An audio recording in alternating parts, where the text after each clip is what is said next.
Herkese merhaba arkadaşlar. Ben Kripto Kurdu proje ekibinden Mertcan.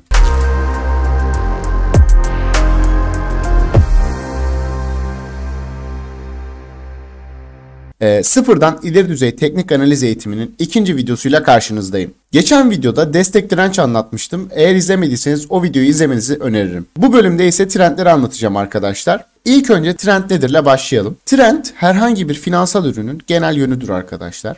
Grafikler genelde dümdüz bir çizgi halinde yukarı ya da aşağı gitmiyorlar. Hep bir zigzag şeklinde ilerliyorlar. Trendlerde fiyatın önemli destek ve direnç seviyelerini oluşturuyorlar arkadaşlar. Trend oluşumu için en az 2 fakat biz genelde 3 defa temas etmesini bekleriz arkadaşlar. Şimdi gelin bir bakalım. Trendler nedir? Bir grafik üzerinde bakalım arkadaşlar. Bu trendler 3'e ayrılıyor. Birincisiyle başlayalım arkadaşlar. Yükselen trend. Bu yükselen trend nedir? Adı üstünde fiyatın yeni yüksek tepe ve yeni yüksek dipler yaparak hareketine devam etmesi sonucu oluşan trenddir arkadaşlar. Bir başka deyişle bu trendlerdeyken finansal ürün boğa piyasasındadır. Peki bu boğa piyasası nedir? Arkadaşlar fiyatın iyimser bir ortamda seyrettiği ve fiyatların genellikle yükseldiği piyasalara boğa piyasası denir. Gelin bu anlattıklarımıza şimdi grafik üzerinde bakalım. Şimdi fiyatımız geliyor.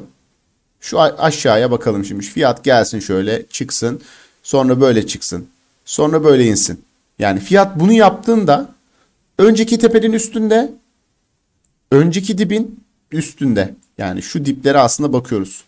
Buradan eğer tepki alıp şu tepesini kırarsa biz bu enstrümana, bu finansal ürüne yükseliş trendinde diyebiliriz arkadaşlar. Bakın burayı kırdığı gibi artık bu finansal ürün yükseliş trendinde biz böyle bir şey bekliyoruz arkadaşlar. Hani böyle bir yükseliş bekliyoruz arkadaşlar. Peki bu trendi nasıl çizeriz? Trendi arkadaşlar destek noktasını belirlemek için alttan, trendin eğer direnç noktasını belirlemek için ise üstten bakacağız.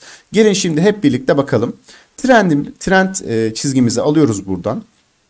Hemen çiziyoruz arkadaşlar. Şöyle bir trendimiz olsun.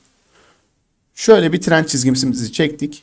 Bunlar birazcık olmamış ama sorun yok. Hatta şöyle yükselen trend içinde farklı bir yükselen trend de oluşturmuş olabilir. Yani bu böyle bir şey de yapmış olabilir arkadaşlar. Mesela burası kırılırsa bizim bekleyeceğimiz nokta şu bölge olacak. Demek istediğimi anladınız umarım.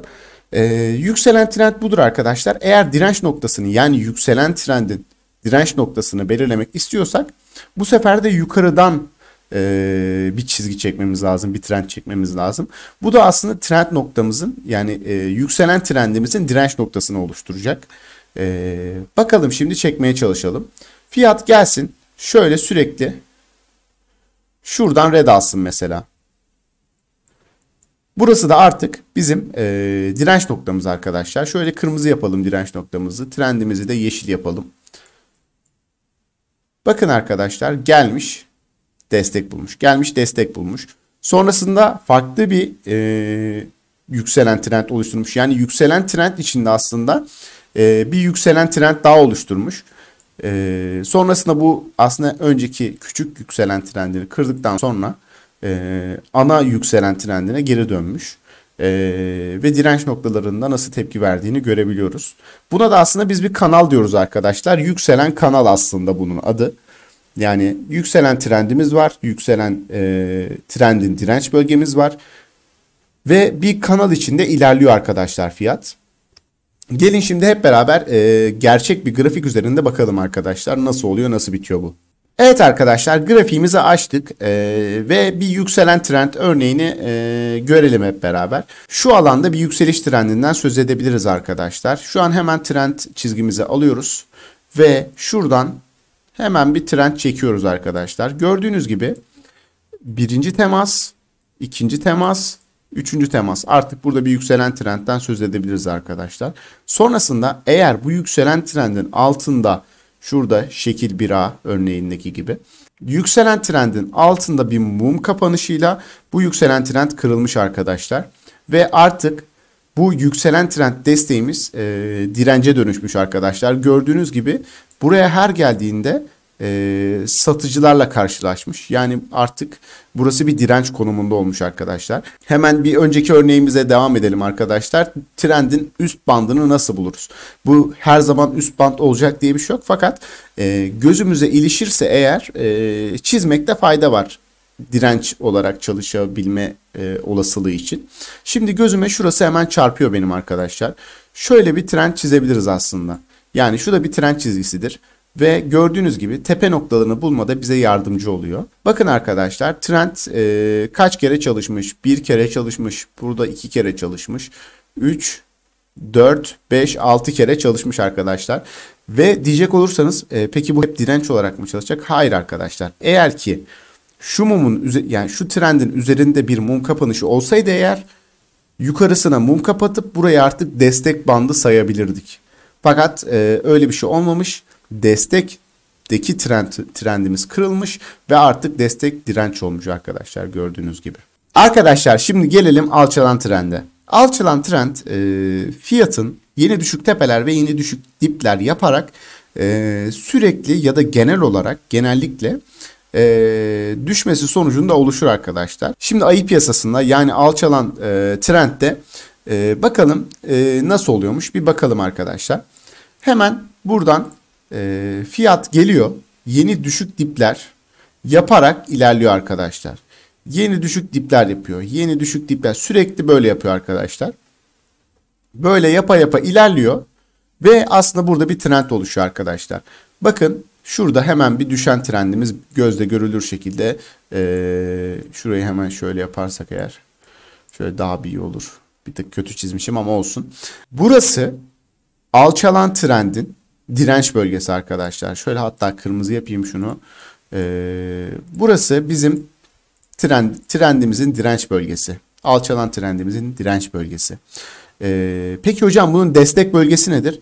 Arkadaşlar gördüğünüz gibi aslında trendler sadece bir direnç oluşturmaz, destek bölgesi de oluşturur. Her zaman oluşturmasa bile oluşturduğu zamanlar vardır arkadaşlar. Şimdi gelelim hemen şuradan destek bölgesini belirlemeye. Bakın arkadaşlar şurada da bir destek bölgesi aslında gözle görülür şekilde var. Şöyle bir destek bölgesi belirleyebiliriz kendimize, hatta şöyle yaparsak daha bir güzel gibi oldu sanki. Şöyle diyelim. Yani mantığını kavrayın sadece. Düşüşte şu bölgeler destek görevini görüyor. Bu bölgeler ise arkadaşlar direnç görevini görüyor. Peki hocam bu direnç görevi sürekli devam mı ediyor? Arkadaşlar hayır. Destek bölgesi için de geçerli bu. Eğer ki fiyat yukarıya bir çıkış ve sonrasında buraya geldiğinde artık arkadaşlar bu trendimiz bizim destek olarak da çalışır. Bu aynı şey alt band için de geçerli arkadaşlar. Destek bölgemizi eğer ki kırarsa şimdi sonrasında tekrar geldiğinde burası artık direnç bölgemiz olur arkadaşlar. Şimdi bunu gelin bakalım grafikte nasıl göreceğiz. Evet arkadaşlar şimdi grafiğimizi açtık ve hemen gözüme şurası benim çarpıyor. Böyle bir düşen trend çizebiliriz arkadaşlar. Düşen trend örneği için güzel bir örnek oldu bu aslında. Bakın arkadaşlar tam fitillerin ucundan çizebilirim. Bakın birinci temas, ikinci temas, üçüncü temas arkadaşlar. Yani güzel bir trend örneği oldu aslında bu. 3 temaslı bir trend bizim sevdiğimiz trendlerdendir. Şimdi bunun direnç bölgesini belirledik. Fakat aşağıda gördüğünüz gibi diplerden de bir destek alanı çizebiliriz arkadaşlar. Şimdi şöyle bir çizmeye çalışalım. Şöyle bir trend çizebiliriz arkadaşlar. Fiyat gelmiş, destek bulmuş. Fiyat gelmiş, destek bulmuş. Sonrasında bir tuzak yapmış arkadaşlar. Yani desteği kırmış gibi gösterip sonrasında tekrardan bu kanal diyebiliriz arkadaşlar buna. Kanalın içine girip aslında ters yönde bir tuzak yapmış. Şurasını biz tuzak olarak görebiliriz. Böyle şeyleri fiyat çok yapıyor. Bunlara ileride değineceğiz. Her şeyin tuzaklarını, formasyonların tuzaklarını, çalışma koşullarını vesaire ben hepsini size anlatacağım arkadaşlar. Gördüğünüz gibi düşen Alçalan trendimiz de böyle. Hemen bir örnek daha yapalım. Arkadaşlar şimdi bir tane daha düşen trend örneğiyle karşınızdayım. Şimdi bakalım, şurada hemen benim gözüme çarpan bir trend var aslında arkadaşlar. Şöyle bir trendimiz var. Şimdi hemen direnç noktalarımızı bulduğumuza göre bakın arkadaşlar, direnç noktası bir kere daha gelmiş. Şurası da direnç olarak çalışmış. Burası da direnç. Şimdi destek noktalarına bakalım arkadaşlar.